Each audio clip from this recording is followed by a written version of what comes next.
All right, guys, welcome in. Cube Show Podcast, college football podcast coming to you on Mondays. Going to run through this past weekend's games. We had a couple good ones. We had some that had a lot of things go in weird ways, and we want to try to tell you what we saw in the film. So we'll get to it, help you understand it. You guys know we're brought to you by Wickles Pickles each and every week. We're going to go through each and every game. That's what we do here on the show. Please subscribe if you haven't. If you haven't had Wickles Pickles, you need to find a way to get them in your grocery store or go to wicklespickles.com. You can go check those out. Go make sure you have an idea what that is, what that's going to be. And you can hats, the shirts, the aprons. They have the pickleball paddles. You can go get those. If you see something on a menu at a restaurant that has Wickles Pickles, order that. Please support them. They support us. Wickles Pickles, wickedly delicious. All right, let's get into it. Oklahoma takes down Auburn 24-17. Jackson Arnold 21-32, 220, one touchdown, no picks. Auburn runs for 67 yards.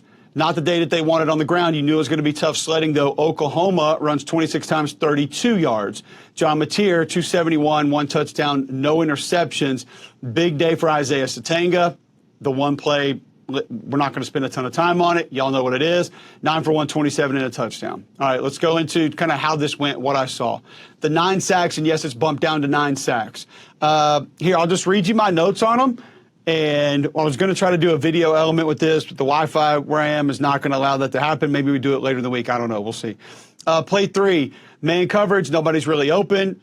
You got to throw the ball away or you got to leave. Had enough time to make that decision. Didn't do it. Protection breaks down a little bit late. But once again, I think that's on the offense. That's not on the offensive line. That's on the quarterback. You just have to understand the game's been simplified for you. The plan's been simplified. You know you're not going to get through all these progressions. Tuck the ball and go. Play 14, running back cuts the linebacker right in the middle of the protection, right in the middle of the pocket. You see him down. You see man. There's nowhere to get the ball to immediately. Tuck the ball and go. You had plenty of space in the left A, left B gap, right over where center vacated. You could have gotten out of there earlier. Waits too late. Linebacker gets back up, makes the play. Tough one there, but again, I'm not putting it on the offensive line to the back. I thought he had good protection. He did what he needed to do immediately. You get those guys down, ball's got to come out when you know there's going to be pressure. Play 32. You have to see 44 over here on the left. That defensive end was tilted down inside. I mean, he's essentially facing, angled in. Linebackers walked up over the center. You get the 3-man game. It gets a little convoluted because the loop man gets all the way around, but the 2 penetrators are kind of together, and one comes back off the fold and is able to get up there and make the sack. You had time to get rid of the football, though, again. There was time to make a decision of tuck it and run or get rid of the football. When I watched this game live, I felt like Jackson Arnold made good, quick decisions. Watching it back on film, that wasn't necessarily the case. Play 33 would be the next one. You got to just throw this ball away or you got to leave the pocket. It's plain and simple. There was plenty of time for it to happen, plenty of time to be able to make it happen. Play 45, the left tackle has to run this defender by the pocket. So this was slide protection. Left tackle immediately is in good position. Hips open up. He loses his leverage. The defensive end's running around him. Quarterback, wait, and then takes a sack late. You got to turn and pit. So if he's coming around my left shoulder, I'm going to turn to my left. I'm going to pit technique.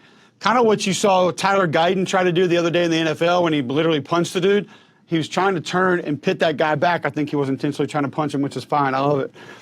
Running by. You have to run him by the pocket. The quarterback needs to step up there. There's plenty of space in the front of that pocket.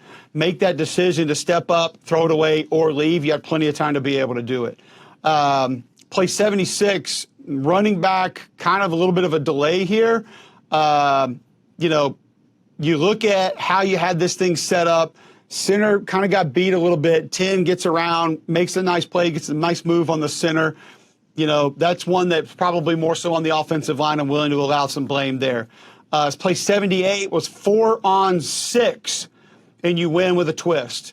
We'll talk about this with LSU. We've talked about this with a couple of teams, not able to stop a penetrator and slam somebody off and come off and know you have time, get depth, and get the loop man coming around. But you had 6 blockers to block 4, and you couldn't get it done. Once again, when you lean on slide protection, 1 left, 1 right, when you gap it left, gap it right, and you have a replace defense, one that likes to penetrate, loop around, sometimes can be slow developing.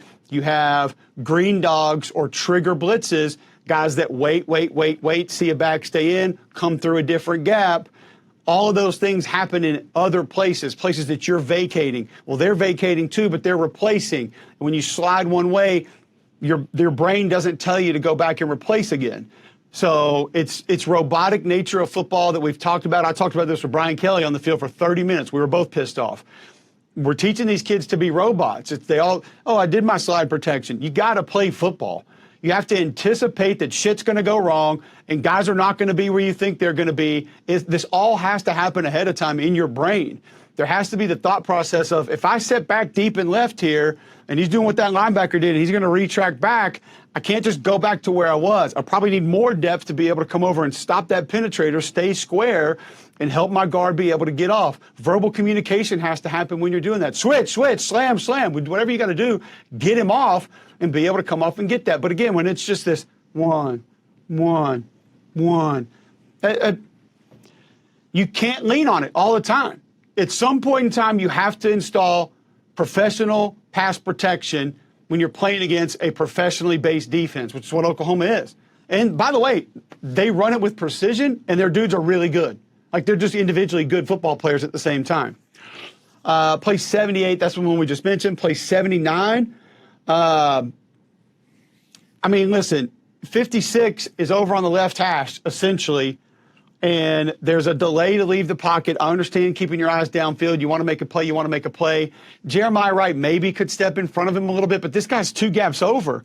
Like, you're worried about some stuff going on right here, and you let a D tackle from 2, maybe 3 gaps away come flat across, retrack, and be able to make the play. The Oklahoma defensive linemen were great with this. 65 out on a screen making a play, retracking on his pass pro rep, and then coming back inside and sacking Jackson Arnold. That play with Grayson Halton coming all the way back across, making that play. Just some real big-time stuff from them. They don't quit on plays, and it's really impressive to see. Also, and then play 80 finally. This is one with the stab, the last sack of the game for the safety. You can't allow him to get into your chest like that. But it was a little bit odd because you had a chip from your back right there. Now, I do think the back needs to gain a little bit of width first, maybe even get a little bit north and south, and then slam back in. That's where your full slabs come from. That could have been a free rib shot right there. R. Mason Thomas goes to stab. And essentially that's what it was. It was speed to power. I don't even know if it was speed. It was straight power. He probably knew he had him because of the set. And he goes and stabs right here. That's all open. All just free rib shot. Dislocated shoulder, broken ribs. It's a freebie. And you have to get yourself in position to take it, though. There's a little discombobulation there. And not much Jackson Arnold could do because that tackle was in his lap almost immediately. That's just kind of me taking you through a couple of those there. Auburn didn't have run boxes to go run the football in this game. So they actually went with what the defense was giving them the majority of the time. It's why Cam Coleman got so many balls. We said it last week, Mackerel and Cubelic in the morning. Greg and I talked about it. If you get the one-on-ones, you have to take them. You have to tell Jackson Arnold, if you see man on the outside, throw the ball down the field. Allow your receivers to go make a play. Now, that's another little bit of a micro problem is his deep ball is kind of flat. And when you do that, your receivers can't always adjust to make a play. There was one Coleman came back to on the sideline, made a good catch, bodied it up, and one that he went up and attacked a little bit. And there's one down the field that was beautifully placed on that little post. But, then the one down the sideline that he misses in the end zone, if there's air on that ball, he may be able to run underneath it and make a catch. I counted Auburn going into a 7-man box 7 times, a 9-man box once, a 6-man box twice, and a 5-man box once in the run game. They did not have light boxes. So if you're sitting there asking yourself, why aren't they running the ball? Just run it. You didn't have the looks to run the ball. That wasn't there. Okay? Now, the conversations needed to happen about, all right, they've got us locked down in man. Maybe we need to go to a mesh concept. Maybe we need some more man beaters to get guys open faster where that ball can come out on routes that we have confidence that we can go win on a more regular basis. But all in all, I thought the offensive line had a bit of a rough day. Not all on them. I thought the quarterback had a rough day when it came to dealing with pass protection because a lot of that's on you. The running backs did some really good things. I thought Zero was great in pass pro other than the last snap of the game. But I thought Jackson Arnold, he broke him down with his legs a few times too. He showed some good toughness. He showed great grit in this game to be able to battle back and be in it. Wide receivers had a couple of drops early. One had a drop or two, and then he made up for it late, made some plays. I thought the running backs, when given opportunities, found a way to do some things. And you get inside the red zone. Once again, here's another problem. You get inside the red zone, and it's ends around and quick throws and gap scheme runs. I hate gap scheme runs inside like the 8-yard line because you got to block back, pull around, And these dudes fly off the ball north and south. And you say, oh, okay, cool, we'll kick them out. You still have to retrack. So you're asking a 320-pound guy to see someone on the end of the line of scrimmage, to open up, see him, oh, he's wide, and then he comes up. Or he could be screaming flat down trying to get in your chest and break your face mask. And you got to notice that right away, too. It's asking a lot. When you don't have the ability to push people in the run game, you're limited at what you can do in the red zone. And that's where I think they need to lean on Cam Coleman a little bit more. If he's getting one-on-ones, he should have jump balls, because I think he can win them. And a couple of those jump balls a little flat, and then they went out of bounds. Give him the chance to go up and make that play. So, you know, I thought that in some of those gap scheme runs, when you have to block back and wall that defender off, and that's what opens up a cutback seam sometimes, allow Oklahoma to either crawl over it or under those and go make some plays. I mean, like I said, you're going with quick zone. You're going with quick game and gap scheme in the low red zone. It's just your pullers are not going to be able to adjust. Just doesn't really. I don't really like to see that. You know, I thought that the yards after the catch were pretty good. Obviously, could have been better, but for the most part, I thought it helped the offense a little bit. Did some good things. I thought the defense for Auburn played great. Well, while we're there, we'll go to Oklahoma's offense. I didn't think it was a great day by the offensive line. I thought John Mateer had a solid game. I thought Auburn's defense did a good job bracketing him in the pocket. The pass rush was fairly disciplined. You didn't allow him to just leave and run. Coverage much better. You still saw in some dual sets or trip sets into the boundary some of those deep posts or sort of deep over routes where you're asking that backside safety to come over and help. They're going to keep getting beat on that route. And Oklahoma got them on that route multiple times again. I think one in trips, one in twins to the right side on the boundary. And you're coming over, and that safety's just got too much ground to cover. They're not going to be able to stop that route. They've got to make an adjustment on it. I loved seeing Keldrick Falk lined up in different places. Zero nose, three technique. Let him use a little bit more speed and athleticism to be able to rush. He played well against the run, too. Thought he did a really nice job in there. I thought 6 and 0 diagnosed things extremely well at linebacker.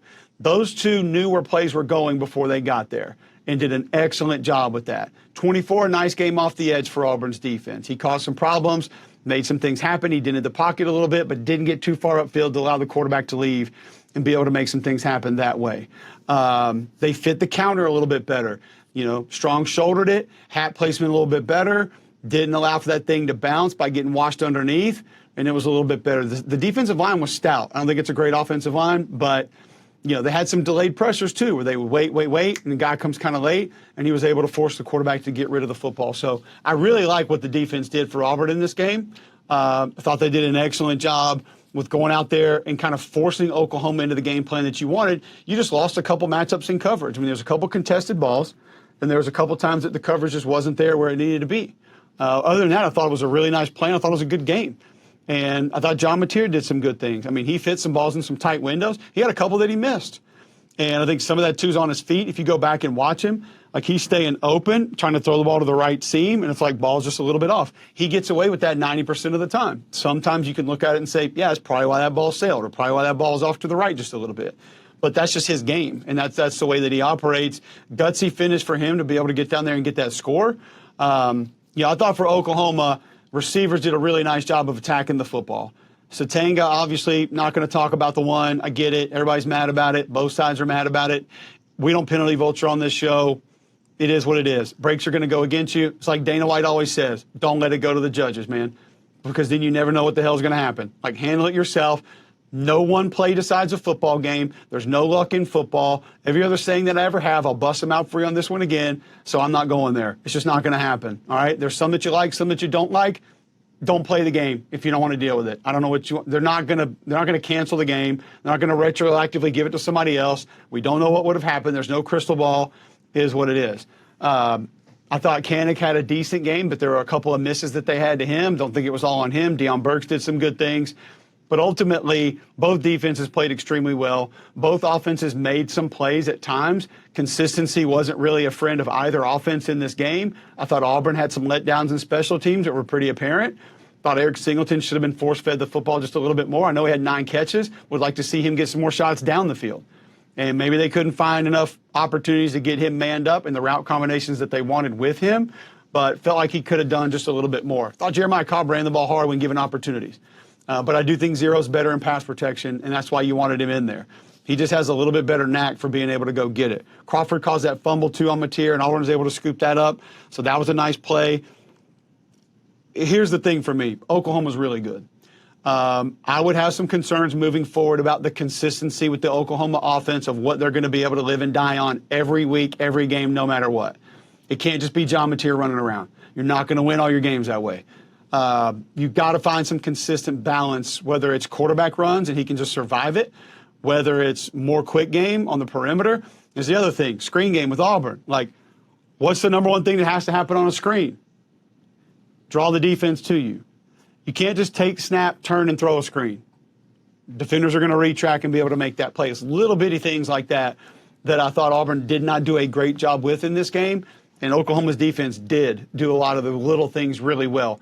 Occupy linemen, occupy gaps, leave gaps, bring blitzes late, ride the rear end of a defensive tackle when you're blitzing around him and he goes across just a little bit. Like, those are the little things Oklahoma did really well that I don't think Auburn did as much of in this game. But here's how I would leave it. Similar to what I told you guys about Tennessee, Georgia last week. I left that game having gained more confidence in Tennessee than I did Georgia. I already had a lot of confidence in Georgia, so it's not putting them down, and I'm not putting Oklahoma down. I had a lot of confidence in what they're capable of doing.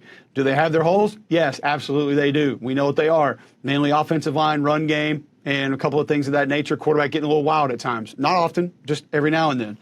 But you went toe-to-toe with them, and physically you weren't overwhelmed. Now, you can say physically in pass pro you were, but that's not really the way that I saw it as often as some people want to believe. A lot of that was schemed up. A lot of that was just effort plays. A lot of that, quarterback should have had the ball out, and you don't have the opportunities to pick up those sacks. Throw the ball in the stands. It's okay. You live to fight another day, and you don't give momentum to the other side like you did multiple times. So I think the toughest job as the Auburn head coach Hugh Freeze has had begins right now, because all those kids are hearing is how they were robbed and the game was stolen and they should have won the game, when the messaging should be, these are the things you did extremely well. We can build on that. We correct a couple of the things that we did wrong and that we screwed up. We might be a really good football team. Got to work your ass off to get there. It's going to take a lot to correct it. You're going to have to pay attention, and you're going to have to harp on your fundamentals and make yourself do certain things that you might not feel comfortable doing all the time. But we have the capabilities to be able to get here because we're close and we're moving forward. If you sulk and you let them think about it and you let them talk about it and it enters their brain going into this week, you're not going to have a chance to beat Texas A&M. You're not going to have a chance to beat many other teams on your schedule. So I think that's going to be a tough coaching job, but it can be done. And there were enough positives coming out of this game that you absolutely can build upon and go on a run and be able to win some games and maybe be in contention for something special towards the end of the year. It's not the end of the day. It was a little bit of a fork in the road game, but either team, if they were competitive in this game, coming out of it was still going to have a chance to accomplish a lot of things in this year. You're 3-1, and you got to prove a game this week on the road at A&M. See what you can do if you can go make that happen. All right, we got to move on. That's way too much time on that game. I was in Louisiana, Southeast Louisiana, LSU. I'll make this pretty simple. LSU's defense is really good, man. The buy-in from that defense is unbelievable. I think A.J. Halsey's their best football player.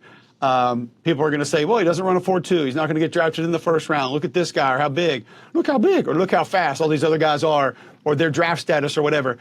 A.J. Halsey does more things well that he's asked to do across the course of a game than anybody else on that football team. Aaron Anderson might be up there, maybe. Xavier Thomas, because he's allowed to return kicks and whatnot. But, like, I think A.J. Halsey's their best football player.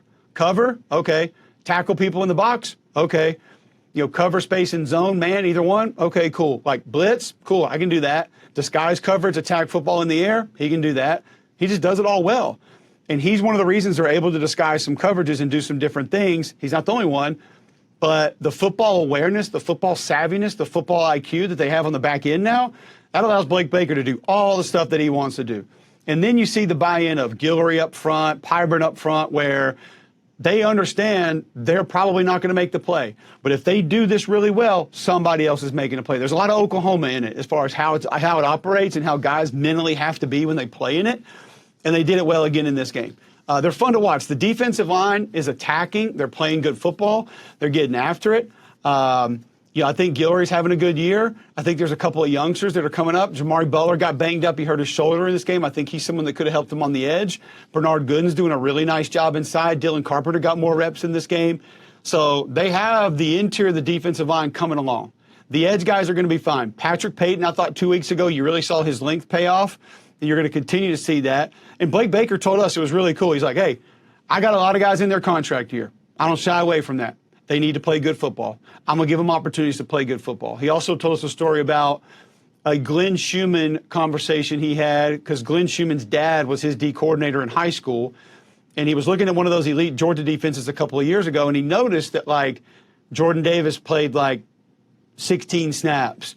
And, I don't know, pick another player from Devontae Wyatt played, like, 11 snaps. And all these guys weren't playing, like, 58 snaps a game. He's like, how does this work? And he's like, we sell them on, you're going to get little micro runs across the course of the game, go 1,000 miles an hour, and it'll pay off for everybody. And he's kind of brought that to this group, and it's paying off for them. Like, Harold Perkins did some good things. Piper did some good things. Like, they overwhelmed this group up front. They lost contain a couple of times for a few runs. You had 2 different quarterbacks that were playing. It was going to be a little confusing. And all in all, I mean, I think you handled your business. You did what you were supposed to do defensively. But moving forward, it's a group that's going to give a lot of people a lot of headaches. The problem is on offense, I still want to know what the identity is going to be. I mentioned that conversation with Brian Kelly before the game. He's like, hey, we went back and made our guys get in a 3-point stance and said, we're going to learn how to fire off the football. He's like, everybody's getting in these cute 2-point stances, and they have all their different pass sets, and like they want to barely put their hand on the ground. He's like, we need to put our hands on the ground and fire off the ball. Flat back, move people, push people. I think he wants to get to that to a certain extent. Can they be that? Can they live there? No, probably not. But he wants to have that be a lot of the mentality and the personality that they have. They got to pick up twists. And like we just mentioned some of this with Auburn and what's happening with Auburn right now. Like, guys, I'm talking tackle guard, defensive end, defensive tackle, tex, tackle in, end around, eat, end in, tackle around. They can't pick it up, specifically on the left side. They can't pick them up. I think they had 4 of them get them in this game against Southeast Louisiana. You don't think Pete Golding's looking at that saying, who's ready to tee off? Because the penetrator is the one that's getting through. So, you know, Uman Mielen, you know, whoever 4, you all want to go in there? Who wants some of this? You ready to eat? Let's go. Like, he's going to be selling them on it, and they're going to do it. Because Ole Miss is currently tied with Georgia at 115th in the nation with sacks with 4. By the way, there's not a Georgia defensive lineman that has a sack this year. That's just like sidebar moving into the Bama game that we're going to talk about on Read and React tonight. You got to find an identity on offense. When they even out the formation, they go pistol, the run game just gets going. But then they get away from it and they don't do it. It's quarterback, offset, run back, and then you want to pitch it around. If you're going to just pitch it around, go fast. Like, go tempo, let Garrett Nussmeier get comfortable, let him throw it around a little bit. You got all the weapons. All the receivers are okay. Like, all the guys that understand how to catch the ball and run, how to get open, how to use their bodies. Like, Bauer Sharp's great. Barryon Brown had some great plays in this game. He looks like he's overcome the drops. Donovan Green stepped up and made a few plays here. Xavier Thomas is all over the place. You got weapons forever. Nick Anderson didn't have a big impact here, but he's been good. They're trying to get Chris Hilton going a little bit to use that speed down the field. Like, I don't know what the running back situation is going to be. They're trying to force Harlem Berry into it. He's got the ability. He's got the talent. I understand that. Caleb Jackson feels like he's got the ability. Juwan Johnson might be sort of your best all-around guy. I don't really know what it's going to turn into. Caden Durham's in the mix there. But you've got to find some consistency of, these are our base run plays. These are the guys that run it. Let's allow it to get going. Then let's play action off that, or let's boot off that. Like, we're going to talk about Missouri in a minute, guys, and like, you're going to see 2 totally opposites of what I'm talking about. I mean, it is night and freaking day. But they have the talent to play with anybody. And that defense, I think, is going to keep them in every game. So, impressed with the defense. You do lose your swing guard and backup center to a targeting on a field goal return in the 4th quarter of a 56-10 game. That's not great. I don't love that, but either way. All right, hey, guys, don't forget about Game Day Men's Health. If you're feeling on edge, if you're lacking sleep, lacking energy, this is easy. Go to GameDayMen'sHealth.com, sign up for the free consultation. When you do that, you get the free PSA test, the free testosterone test. They're going to give you a baseline of your health. Weight loss programs, testosterone replacement, the peptides are in stock now there at Game Day Men's Health. They just want to make you feel better. Office is open now in Trussville. Not much to get started, different from some other companies. Tell them you heard about them here at Cube Show. You're going to go in there, and they're going to be nice people that just want to help you and are going to try to make you feel better each and every day. That's what it's all about. Game Day Men's Health, go to GameDayMen'sHealth.com. Right, Ole Miss, 45, Tulane, 10. I tell you, this Trinidad Chambliss guy, like, he's a gamer. We told you at the beginning of the year that Lane told us straight up, like, he struggled in practice, and then we get into our scrimmages, and all of a sudden it's like, this kid can play, moving his team up and down the field. Here's what I love that they did. Taking the tight end, Daquan Wright, they put him at tailback, H, Y, fullback in like an offset shotgun I formation. And he's becoming a lead blocker with a known running quarterback, design quarterback runner. So you're going to lead with him, be behind him, and then you see him hit the pop pass overneath. So they did it on the goal line and missed one. They hit one in the middle of the field. A couple different times you utilize that, and you understand now you got to defend the quarterback power run game, so in between the tackles. Well, he has the ability to manipulate the fakes a little bit better than Austin Simmons because he gets a little bit lower and he's harder to see, and he rides it a little bit longer. I just think it's more natural for him. I don't think Austin Simmons has done a lot of like zone read fakes and actually run the ball like this kid has over time. And he can get out on the edge.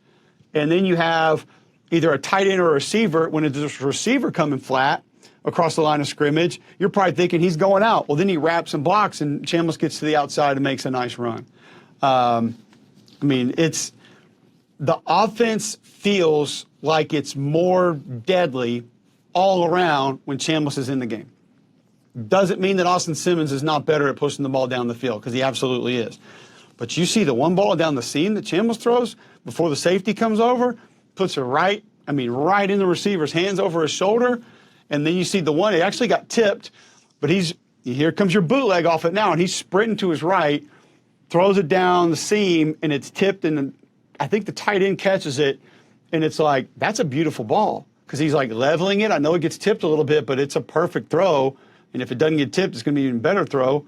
But he's able to take that and pick up another 10, 15 yards. Like, the dude just kind of gets it. He operates the offense like a veteran, and he's been there forever.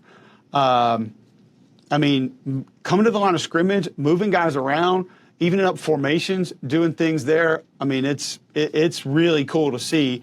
And I think Daquan Wright adds a lot with now all the different places you can line him up and what he can do.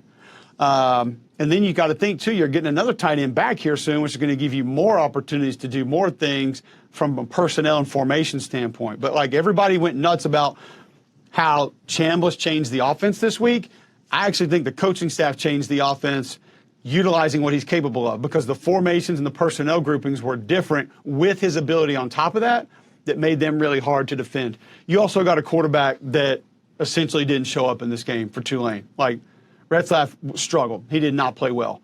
I give that Ole Miss defense some credit for that. 52 was outstanding. I think it's the best game I've seen him in an Ole Miss uniform.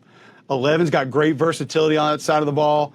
I think when you look, too, at how you sort of, like 52 dropped and knocked down a pass. He had a couple of stunts. He made some one-on-ones in pass pro. Like, he did some really good things. One got a good push off the edge. He's kind of coming on. Uman Mielen. 4 is just like their player, dude. Like, he's out there in space, taking things out. He's rushing the passer. He's playing the run. He was really stout against the run a couple of times, setting the edge. He's got good discipline up there when he plays it. And I think he allows him to be less aggressive and take less risks with how he plays things at the line of scrimmage. But he can get after the quarterback. The defense was solid, but here's one thing that stuck out about the defensive line. The defensive line was solid, I'm sorry. Some things on the back end can be cleaned up, because there were some things that were open that weren't hit.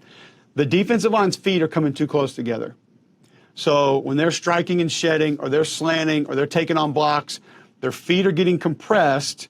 I think this is just, it's a little bit lazy, and they're getting knocked down. So they're either falling down or getting knocked down, and it's opening up gaps and it's opening up run lanes. Not something that's going to be huge in that game. And actually, might not be huge in this next game against LSU, but when you get against better run teams down the road, that's going to be massive. And that's going to be a big deal. And you're going to want to clean that up. Nice win for Ole Miss, because that's a tough Tulane team. Really nice win. All right, Florida-Miami. Oh, man. Super proud of the way the Florida defense played. I didn't expect to see it look that good. I didn't expect the effort to be that great. I'm going to start with them, because I was just really impressed with how they handled themselves, how they were flying around, pass rush situations, line of scrimmage, taking on blocks. Like, they just wore down. At the end of the day, they just wore down. There's no other way to look at it. But I thought Thought 90 did some good things up front. I thought 14 was flying around. 0 was flying around in this game. And 10 was flying around. I mean, he had a couple of big hits in this game. I think that you had those guys playing with a little bit of an edge. And the offense did not bring the same intensity. Like, it did not look the same for them. And the run game was never going to be there for the offense. I thought 5 was thumping for the defense. And you used 12 on some different games, and Stunts did some good things. Like I said, 97 can move around and do – I think 97 is a good player. 15, good pass rush reps. 91 was talking smack. Like, he was into it. You could tell. Like, he got off a couple blocks, made some tackles, and it was like, okay, this kid came ready to play. 25 made a couple of plays. But the offense couldn't stay on the field. And the answers for what was happening defensively didn't seem to come. This offense, for the longest time that I've watched it, has had everything married up. And if you take one thing away, they can go to the other thing. If you take those two things away, there's another thing that they can utilize to hit you with. That's not happening right now. I can't really explain it. I don't really understand it. I don't really know it, like the exact how and why. But that's what I see when I watch this offense. It's having trouble marrying things up, and it's not a straight drop-back offense. The offensive line's not performing well in straight drop-back situations. Like, they were overwhelmed in this game, bottom line. In the run game, in pass pro, they were overwhelmed. The penetration completely disrupted the run game. Stretch zone wasn't going to get going because as soon as Ball gets the football and even looks one direction, like, he's got to try to avoid penetration there and either bounce a play out or cut it back way too early. I thought the misdirection came a little bit late for Florida. You could have added that early on. Quarterback's eyes came down way too fast early in the game. Later in the game, it didn't matter. Early in the game, when that pressure wasn't directly there on him, I thought the eyes came down a little bit quick, and it didn't allow him to maybe see some things that he could have seen. The screens had no space. It's because it's an attacking defense and it's a fast defense. And you've got to get those guys out of position before a screen's going to hurt them. They were rarely out of position. They just weren't. Lost one-on-ones in pass protection, and just a long day. Just a rough day. I'm going to give Miami a lot of credit, though. They got killers. They got killers on that side of the ball. Like, I don't know another way to say it. I'm not trying to be mean about it or anything, but, like, they got dudes, man. Like, Ruben Bain's a dude. Everybody knows that. 1's a dude. 31's a dude. He will lay you out. 3 comes down to hit. 0's all over the place making plays. Like, it's just they got guys, man. And, like, they want to hurt you. Like, they're out for blood. And it's obvious the way they play. They play hard. They don't play a ton of dudes, like, but they're trying to trade paint and break face masks. It's pretty apparent. I actually like watching them operate. Like, it's a fun group to watch. But what they did to that Miami offensive line, what they did in coverage was pretty impressive for about 3.5 quarters. And then it just kind of ended up breaking down. I don't know where we go next. I don't want to spend time talking about it, but I know we're in a new world of college football, and some things you have to finagle and be careful with, but I don't know, man. Like, I don't know how you handle that one moving forward and what you even do. Tennessee smashes UAB 56-24. I was impressed with Tennessee in this game. I'm going to tell you why. The quarterback is operating the offense right now. This may be one of my biggest surprises in the SEC. We talk about that on Read and React tonight. Joey Aguilar is getting the ball out on time. He is pushing the ball down the field with accuracy. He is controlling his velocity and tempo on the intermediate throws. And these are all things that we were unsure if he was going to be able to do. We didn't know if he'd be good at this stuff. But he's doing it, and he's doing it well. The way that they're keeping the tight ends involved, quick throws to the tight end, inserts and then throws to the tight end, play actions to the tight end, split zone, helping in protection. I didn't think the offensive line for Tennessee was as violent in the run game in this game as they had been in the past. And UAB's tough up front. It's a little bit of a tougher deal. I thought slide protection got them in some trouble because, again, it's robotic. You're just going one direction, and then guys just kind of think they can stay there, and it's not the way that it's going to work. You've got to be a little more versatile than that, and it's not necessarily their fault. It's just the scheme and how things are drawn up. I thought there were a couple of balls that were missed that could have been hauled in. Quarterback may miss one or two, but he was really good on the shot plays and when to take those shots. I felt like that. I thought he read things well in the run game. I love the little speed option that they added, flat down the line of scrimmage. It's like, you don't play us tight? Here we go. Like, we'll run this and make you play the width in the run game. And just something to show, something to have there. It was a heavy box. Bam, get out quick, pitch it, and then let your back go make a play. There's a really cool ad there for Tennessee's offense in this game. 9 showed me a little bit more wiggle in this game, running the football, because he's been pretty downhill, and I like the downhill style that he brings, but he showed some agility. 2 is really good with the jump cuts. In the run game, he's kind of different. 18 is more Dylan Sampson-ish, like patient, patient, patient, go. And he's kind of he can get to that next gear, it feels like, a little bit faster. Defensively for Tennessee, I thought the D-line was good. 20 good push, 90 good push up front. 19 really good off the edge. He was in the backfield. He was in the pocket making things happen. 47's a really good player for that D-line. Like, he can move in and out. I feel like he can go different places, but like, you can tell strength-wise, he's a little bit of a different character with what he adds. He just does some different things well. I thought the DBs attacked the football extremely well in this game. It wasn't a heavy pressure game for them, and you knew you were going to get a lot of throws, but it's also a lot of misdirection, play action, RPO throws, so you got to be careful with how quickly you attack things. So once they saw the ball in the air, they attacked it well. The flat defenders for Tennessee had a bit of a rough day. I don't know if we're missing calls. I don't know if it was just the calls that were made were beat by what was called offensively, but you saw multiple things in the flat that were there that weren't taken, some that were taken that were wide open. Some flat defenders chasing receivers down the field and leaving other people wide open, or chasing late because they thought they had to stay, confusion, and then you get a bust. So you got to the quarterback, you took the ball away, you played fast and aggressive on defense, you ran the ball well. A lot of positives for Tennessee in this game. I don't think there's a ton other than that really to discuss. Georgia State and Vanderbilt. Man, let me tell you about Vanderbilt. 70 points in this game, 70-21. And these dudes are going to be a problem. They just are. The offensive line gets after you. 50 gets after you. 55 wants to fight you. 70 is a mauler. Again, it's not super clean. It's not Coach Clinic tape. But here's what they've done. So now you have east and west speed offensively. You can hand that. You can throw that. You have to respect it a little bit more. That can also get you down the field just a little bit more. Incorporating tight ends in some different ways. They're changing their splits. I don't know if you guys knew this. They're the only team that I've seen do it. I know maybe some of the service academies do it, but they have strong and weak offensive linemen. So they don't have right and left. So like, you'll see the right guard also play left guard. The right tackle will also play left tackle. That's hard to do, by the way. We did that when I first got to Auburn. It's not fun because you have to learn both sides. And like, when you hear 28 and it's outside zone to the right, you're like, oh, okay, like, this is my steps, this is how it plays. Well, if you're backside and you're used to playing it front side, like, that's a little bit different. We hear, oh, 26, counter, block back, pull around. Like, oh, I'm blocking back on this play. No, you're not. Because it's counter to the right. Now you're the left tackle. You're pulling on this play. So it can be tough, man, but they handle it well. They're also starting to alter their splits a little bit, Vanderbilt is. So you'll see them compress the splits. You'll see them widen the splits. You'll see one side widen the splits. It's all strategic to create space. Their yards before contact are triple what they were a year ago. So you're getting your backs more space.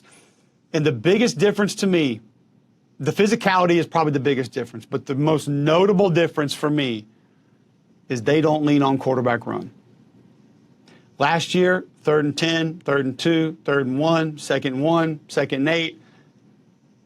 Good chance it's going to be quarterback run. Either him leaving the pocket or a design run or an option where he keeps it, something. They're not doing that this year.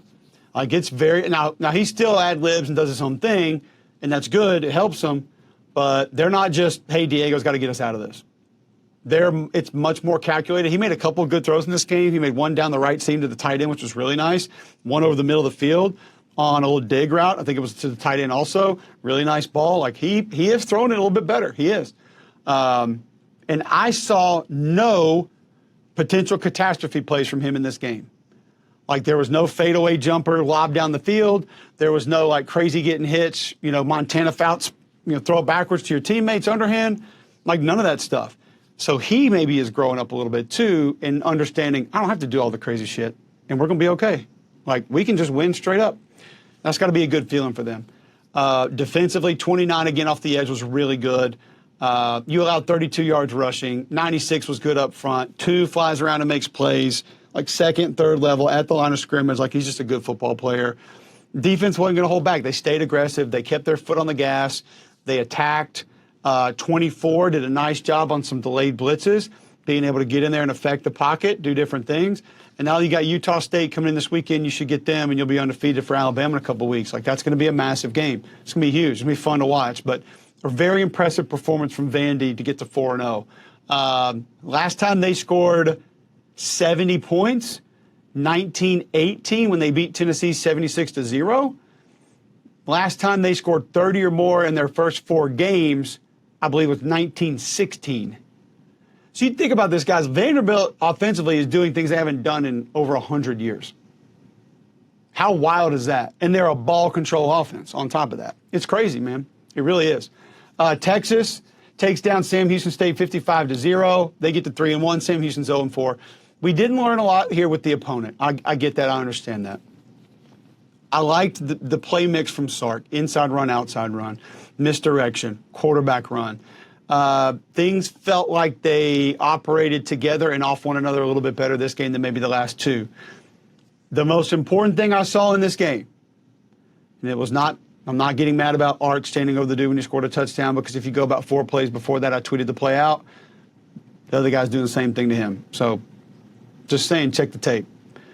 As this game went on, and I'm not saying it's finished, and I'm not saying it's done, and I'm not saying he's completely there. Arch Manning started to find his calm a little bit. You saw a couple of throws where it's not like, rare back and Randy Johnson this thing every time. You saw him kind of operate in the pocket without immediately considering, tuck the ball and run as fast as I can. Like, okay, shuffle right, shuffle left, like step up, deliver ball. That's going to continue to come with him, and I think he's got a chance to be pretty good when that gets there. It's baby steps, but he took those steps in this game. I saw it. I saw it with my own eyes. Thought right guard played good in this game. The offensive line still just, it's not on the same page always. And being crisp in the RPO game, which they were, and taking some shots early, which they did, helps those guys. It loosens that defense up just a little bit, but I thought the running backs did a better job getting towards the end zone faster in this game. So it was less east-west, less delay wait. It was kind of like, hey, let's go. Let's just go get this. And they kind of did that. 79 had some good reps up front, but still just, he finished. He got out on screens. He's a big dude to be moving out there. Like he's not fleet of foot at all. 73 was out in space a couple of times. Pull protection, I hate it. It got them a couple of times again. There's like 5 teams that I could say that was a problem for today or this weekend. You block back, you pull around, you're play actioning, gap scheme runs, and you just it's easy to not have things short up, and that got them a couple of times. I thought the defense tackled well in space. 16 and 26, very nice job tackling in space. 26 attacked the football. 26 was out on the edge. He was in the middle of the field. I think he got an interception. The edges, good speed upfield, but they attacked to speed up the reads. So they attacked the mesh point of the quarterback, and you could tell that the quarterback was playing on fast forward a lot of the times, and it caused some mistakes. I know the opponent. I get it. I understand it. However, I'm just saying 8 was good off the edge. 91 good off the edge. Tough holding the spot as well. 18 has been like a madman for Texas this year. I didn't see him late into this game, but the first couple series, he flies around, he puts his body on the line, and he makes things happen. 96 and 99 inside for Texas were really good. Strike and shed, hold the point, dent the pocket. Those big boys inside did that. 40 had a couple nice bull rush reps later in the game. Solid performance all around. Some good things to build upon moving forward, and the competition obviously is going to get a lot tougher than what you saw there. All right, guys, if you're looking to get back into the hobby, go to Fanatics Live, go to the app, go up to the search tab when you get in, which is right there, and search pizza. You'll go to Pizza Pools. Let's see what we got going right now. Shops, Pizza Pools right there, and you're going to be able to get into some card breaks. You have my buddy Matt right there was doing some baseball breaks. We got in here. We got a little basketball break going on right there. Breaking some Obsidian, Panini Obsidian basketball, which is pretty sweet. We got the Donruss Elite. We got Origins in football. College football is going to be coming out soon. We're going to have it there at Pizza Pools. I got to show you what I pulled out of Insta Rips for my buddy Jeremy Larkin. There it is. That's my reaction to it. That's what he pulled. That is a Paul Skeens 1-of-1 Superfractor. Allen and Ginter. That is a $4,500 baseball card. He pulled that at Pizza Pools right there doing Insta Rips. I'm ripping every Wednesday at Pizza Pools. Hop in with us. Hang out. Whether it's baseball, football, basketball, golf, Pokemon, wrestling. They got it all. Just go find Pizza Pools on Fanatics Live or whatnot. Get in there with us. Get back into the hobby. Don't spend $500, $1,500 on a box of cards. You can spend $20, $30, $40, get your team and get what you want. Pizzapools.com. Missouri, South Carolina. Oh, buddy, this was fun. We talk a lot about it on Read and React tonight. Let me just say this. I know a lot of people, when I say Kirby Moore, are like, who? They don't know who that is. They don't know what he does. And so because of that, not a lot of people know how good he is. Kirby Moore is an absolute wizard, man. Like, he brings legitimate wizardry to the ball game. Like, they're doing some stuff that Ole Miss was doing in the run game, not the same stuff, but like the way they're mixing it up, it's like what Ole Miss was doing a couple of years ago with Quinchon and those guys. Ahmad Hardy might be the best back in America on top of that. So, like, we can talk, first off, about Kirby Moore and Drink and all these guys, but they ain't coaching a dude running head on to a safety and bouncing off of him like literally a ping pong ball, like bouncing off the paddle and then running 30 more yards down the field. Or being on top of the pile near the goal line, spinning off and going in. Or being like in the mesh in the middle of the field and then all of a sudden out the gate for 20 yards. Like, him and Jamal Roberts are incredible, both of them. But Ahmad Hardy, he had one rep in pass pro where he decleats the dude. And it was like he saw him at the last second. He was middle, came over, scan, and then bam, the dude runs into him and knocks himself on his own rear end. Like, that guy's just got to be a ball of muscle. Like, he ran like a ball of chainsaws in this game. Ahmad Hardy ran the ball like he was a rolling bowling ball of chainsaws. Like, that's what he looked like in this game. And so how Missouri starts it up is this, I mean, we'll call it like split, or you could call it like split zone counter. I'm trying to think what Ole Miss called it a couple years ago, because they did something very similar. It's called like swap switch zone or something. I can't remember what Charlie Weiss told me they called it. They wore Georgia Tech out with this play when Quinchon was there. So they block outside zone, which is a stretch play. You've heard me talk about it. That's their bread and butter. So all the offensive linemen, it's a deep, wide step, and you're just going flat. You're getting out there. That thing can hit outside the front side tackle. It can hit behind the backside tackle. Like, there's like every gap is open here. So you want the defense running. Well, you got to get your angles first. So what they do is, you know, they kind of look at it here and they say, all right, we're going to show outside zone with the offensive line. The back is going to show counter. Well, counter for a running back is usually one step and then he comes back and gets the ball. Some of them are a more deliberate step, like you'll see him this, like he's getting it and then he comes back. Some just kind of a little hezzy. On top of that, though, they had two tight ends to this side, and they would do it later with a motion man. The two tight ends pull. Well, two pullers usually counter, but you got outside zone with the offensive line, and then two pullers coming underneath and a back showing counter. And I will say, it was played pretty well the first time, and that's when Ahmad Hardy literally just bulls through the guy. But what that does is allows you to start setting up your blocks a little bit later. Well, then you're going outside zone, and you take a tight end and line him up as an offset fullback, and he leads through the C gap. Well, that allows the back to say, I'm going to follow him, or if now they're playing a little more compact, I'll follow it out the outside. And yep, they just force you. They give you motion with tight ends. They give you split motion in zone. They give you zone counter. I mean, the last bootleg that Perbula had, I do it on Read and React tonight. He boots, and I literally drew a line down the screen, and you had 10 defenders on this side of the ball and one defender on this side, which happened to be play side, for Perbula to roll out. And I thought he did a good job in the game. I thought Bo Perbula, I mean, he's operating the offense. That's what you feel best about with him, is he's going out there and he's running the offense the way it needs to be run. And you don't want a whole lot more than that. He's got the arm strength to get it down the field. He has good touch. Like I said last week, he needed a little bit more on some of the intermediate throws. But you got boots, and then you got screens off that. They got mesh concepts coming that are going east and west, just a couple of yards down the field. The offensive line did a nice job. Connor Toss in the center on a couple of reach blocks was really nice. 87, my boy Brett Norfleet, goodness gracious. Couple of nice blocks, two really good catches, one over on the sideline. I thought the wide receivers did a good job with catch and run, taking high percentage throws and going and getting an extra 5, 10, 15 yards. I mean, quarterback made one bad decision where I just don't think he saw zone coverage and he tried to float it in there and it was intercepted. But other than that, they stayed with their plan because South Carolina's defense played well early in this game. Like, South Carolina's defense kind of showed up early in this game. And you're sitting there going, I saw the final score. Like, how is this happening? And you see Okoronkwo and you see Fred Johnson, like, flying back and forth, making plays. Brownlow Dindy, 99, did a really good job penetrating inside. He kind of cut off some of those outside zone plays and made a few plays, or at least made a few bounce. Goodwine did a couple different things in there, but they just wore down. Like, they got into the backfield some, but it would be backside, and you really couldn't do a whole lot. Like, nothing was really going to happen. 15 made a couple of plays in there as well. 46, a couple plays late, good pass rush reps late, but just not enough. And once they had the run going, like, I mean, it was lights out O'Reilly. And, I mean, there's 2 outside zone plays, I think, with both backs where, I mean, you literally could just draw it, and it's like the old thing where you used to see, like, on Fox and Madden would say, if you could drive a truck through here, and you draw the 2 lines, and there's just, like, nobody for as long as you can see green grass. And that's execution. And it's setting it up, and they do a brilliant job with it. Play action, bootlegs, quarterback reads, RPOs, screens.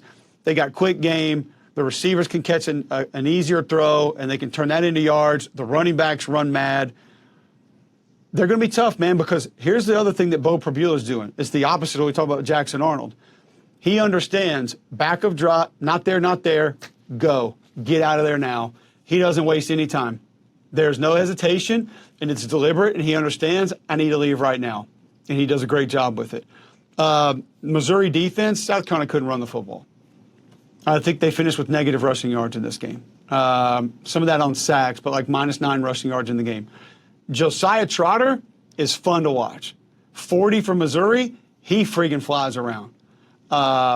You put Khalil Jacobs on a blitz, watch out, because he's hitting something. I don't know if it's going to be a ball carrier or a guard or a quarterback, but like he's hitting something. They got Zion Young off the edge, Stephen Hall off the edge, Sterling Webb off the edge. Like, they have more athleticism on the edges than people want to give them credit for, because I just don't think people pay close enough attention to them. Catalon and Burks on the back end, Toriano Pride out wide, getting guys to the ground. I'm just telling you, like, now, did they bust some things in coverage? Yes. Some of that scramble drill, though. Like, some of that is Lenoris leaving the pocket and then doing a good job pushing the ball down the field and finding things. And I thought, based on the hand that was dealt to Lenoris, like, he had a pretty good game. No interceptions, 302 yards, 18 to 28. Some of the decisions of when to try to keep a play alive, when to run, no, not great. But maybe what we saw here is his understanding of how things can continue to operate and improve down the field, and then Vandrevius Jacobs kind of stepping up and being that guy. And I thought Brian Rowe made some plays. So 18 and 19 for South Carolina out wide, I thought took big steps in this game. The defensive line just did not attack this the way that it needed to be attacked. Probably on the field a little bit too long. And that got him, because like I said, I'm going to try to see, what was this game at halftime? It was 14-12 at the half. South Carolina was up. And that's about the way it looked on film. And then all of a sudden, here came the stretch play, and it was like, yeah. But you're 3 of 11 on third down, and you get outgained 456 to 293, you're probably not winning many of those games. The penalties have got to stop for South Carolina. Some of it's discipline, some of it's effort. I get it, but like 14 is too many on the road. You're not winning that game. So there's some things that can be cleaned up. There's some things that I think they can take into the next game. You may have found some receivers that are ready to step up. Your quarterback may have found some things he's more confident with. So you look through all of those and you say, all right, this can kind of get us where we need to go. And you try to get a conference game this weekend. I'll be on the call for that one, South Carolina and Kentucky. Kentucky at South Carolina. I thought the left guard was really physical in this game. He at least fought his rear end off. The east-west movement pre- and post-snap definitely helped out early on. Schuler does a good job with that, like getting things moving this way and then trying to hit it different ways. The problem is when the read game is attacked or not really applicable based on the front, then there's just not they can't push you and gain yards. It's not a real thing. I like what Five did at tight end. Thought he did some really nice things for him. And maybe another guy they can lean on moving forward. So Dylan Stewart did some good things up front. He's a little stationary in the run game at times. You'd like to see it attack it a little bit more. Zero played really fast on defense. 93 and 99, I said they both got through and disrupted some. But they also had numbers in the box a lot of times. So the plays that they were successful against the run, they had the numbers there, and that's a big help. And when they had to get out of that because of some things happening off bootlegs and play action or quick game that was getting yards after the catch, then you don't have the numbers game anymore, and you got to get away from it. So just kind of a little bit more of what I saw there. And, I mean, I'm not throwing in the towel on South Carolina, and I think Missouri might be a pretty good football team. And it's like how the tone is changing on so many of these teams right now is really interesting and really intriguing. Don't forget about Rowback. Follow us here. I got the hoodie on right now. Promo code COLE20. Save 20% at Rowback. They have all the team gear now. College team gear is in. Hoodies, quarter zips, polos. Go check them out. They got shorts, gym shorts. They got shorts to wear out for a nice meal or something. They've got socks. They've got belts. They've got hats. Rowback.com, promo code COLE20. The hoodies are my favorite. They have the thicker hoodies, too, for when it does finally get cold. God, I can't wait for it to get here. I'm tired of the heat. But they got the joggers. They got T-shirts, long-sleeve T-shirts, T-shirts with hoods. They're the best. Rowback.com. Check them out today. Tell them you heard about them here. Arkansas, it's just too much of a one-man show on offense, I feel like. Rohan Jones had a nice game. He had 2 big catches. Omega Blake does some good things, but, like, this is Taylon Green's deal. And he made one really bad decision throwing the ball down the field. On the move, tried to make a throw, didn't see zone coverage, I don't think, is an interception. Not great. You run for 175, but, you know, a big portion of that is on your quarterback. I thought Mike Washington ran hard. But I did think a lot of what opened up in the run game from Arkansas was because of Memphis movement. And they were able to take advantage of it. But Taylon Green makes plays, man. And, like, he's got to keep making plays if they're going to go. Defensively, you had some big letdowns in this game. Lost contained too many times. Not really disciplined up front at the point of attack. Should have been in the backfield doing some different things. Weren't. And that's problematic. That's a bit of an issue. You gave up too many yards on the ground. You gave up too many yards after the catch. Gap scheme runs not necessarily fit the way that they need to be. And against that group, I mean, any Norvell, Silverfield, Tree, they're going to gap scheme you. If you're not fitting it right, they're going to have different variations on it with a quarterback that can move some, and then they're going to hit you down the field. But, you know, Brendan Lewis did a good job pulling some, being able to find yards, finding guys that weren't reading it correctly. They do a nice job with their tight ends of getting them out of there, stay in with some weird, wonky formations. And you got to line up to it correctly, and you got to be disciplined in how you played it. And I didn't think Arkansas was. It's a tough loss, man, because you had it in hand. You had it in hand. You built a lead. You lost it, and then you had it in hand again, and ball gets punched out, and you lose it. Like, it's tough. That's one that I don't think guys are going to get over. I wouldn't anticipate they'd get over it. I mean, that's going to be difficult to deal with moving forward. Mississippi State, nice win over Northern Illinois, 38-10, 4-0 for the Bulldogs. Really impressive. Blake Shapen, operating the offense. Again, it sounds corny, guys. I know it sounds stupid. He knows when to throw the ball away. Like, live to fight another day. Fluff Bothwell hits it hard. I like how he gets downfield in a hurry. Blake Shapen used his legs some, pulling some fakes, leaving the pocket. He picked up yards. Xavier Gayden, 22, did some nice things. 6 is like electric. And then you get 3 in there who can run the ball a little bit too. And, like, you move him in different places, like, he's got real juice. Anthony Evans had 4 catches for 80 yards, also had 3 carries for 21 yards. But I don't think last year they were as successful with the straight north and south downhill stuff. They're never gonna live on it. But the offensive line has a little bit better feel. Those guys, they're finishing blocks, they're giving good effort. Like, you saw one guy. You saw the right tackle ride a guy into the stands. You saw the right guard on a pass play get a slab on the nose guard one time and take him off the ground. So the physicality is coming around for that group. It's not clean. It's not pretty. It's not Coach Clinic tape. But you just need effort, because the ball is going to get out, and you're going to go down the field. So you're going to force defenses to play you a different way, and you're going to spit it out on the perimeter. They're not going to be able to load up against you all the time. And when you do, you're going to make them run. So you're going to wear them down.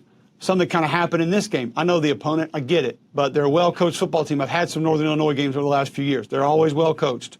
It's one thing you can count on. But I thought the receivers, yards after catch, were good. Screen game, great again. The tight ends are fantastic. Traore does a great job blocking when guys catch the ball in space or it's a screen out to somebody. And I'll tell you this, too. Mississippi State's receivers block. They are not afraid to get out there and fight their rear ends off on a quick throw, a screen, or just after a guy catches it and he's got yards after the catch going. Like, they will get out there and get going with it. It's kind of cool to watch. Like, these kids are playing hard for Levy. They are. That's why they're 4-0. And I don't know how much longer this goes, but the defense is flying around. Like, the defense is making plays. 13's down there making plays. Nick Mitchell, he'll come downhill and thump you. Like, he's not afraid to get it done. Like, the effort is there. Thought Ray Thomas did some good things in this game. I like up front some of the disruption that they caused and some of the different things that they've been able to do. They're going to be an aggressive defense. They're going to be a move defense. They're not going to be stationary. And sometimes they're going to run themselves to the wrong direction. I get it. But they're playing hard. And I think you have an appreciation for what they're doing.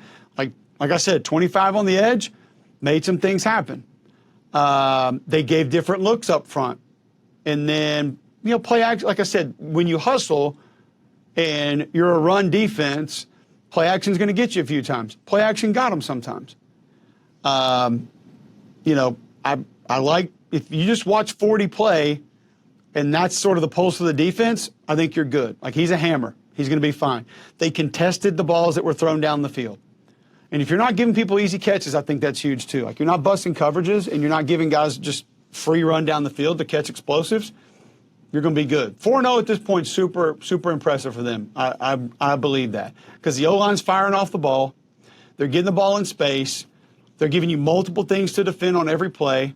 Like, gap protection, it let them down a few times, just like it does almost everybody else. I get it.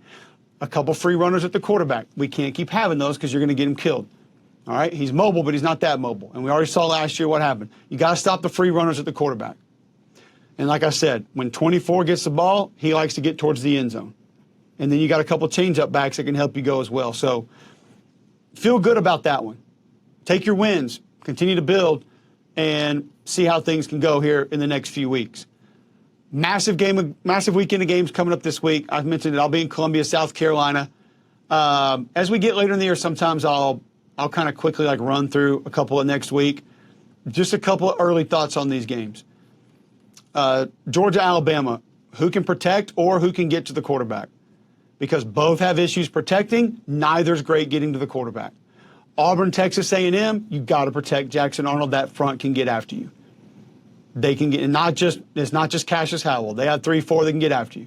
You have to protect him and keep him upright, or he's got to leave the pocket and make things happen. Arkansas, you got to slow the run down. You didn't last week. You got to slow the run down this week. I think Vanderbilt's fine.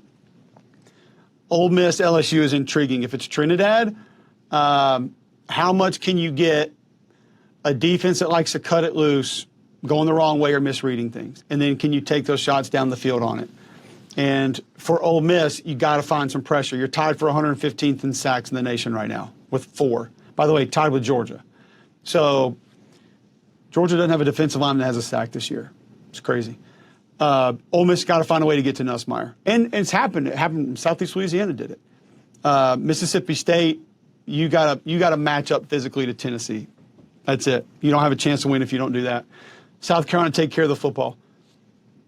Take care of the football. Don't turn it over, and you should be able to get that win at home against Kentucky. That's just kind of a quick outlook for next week. I appreciate you guys tuning in. Take care of our sponsors. Take care of Wickles Pickles. They sponsor us. They keep us going. Appreciate you joining. Please tell your friends. Please subscribe. I'm going to try to put some video into some of these at some point in time. I don't have the time to do it, so I apologize for that, and we'll be back next week.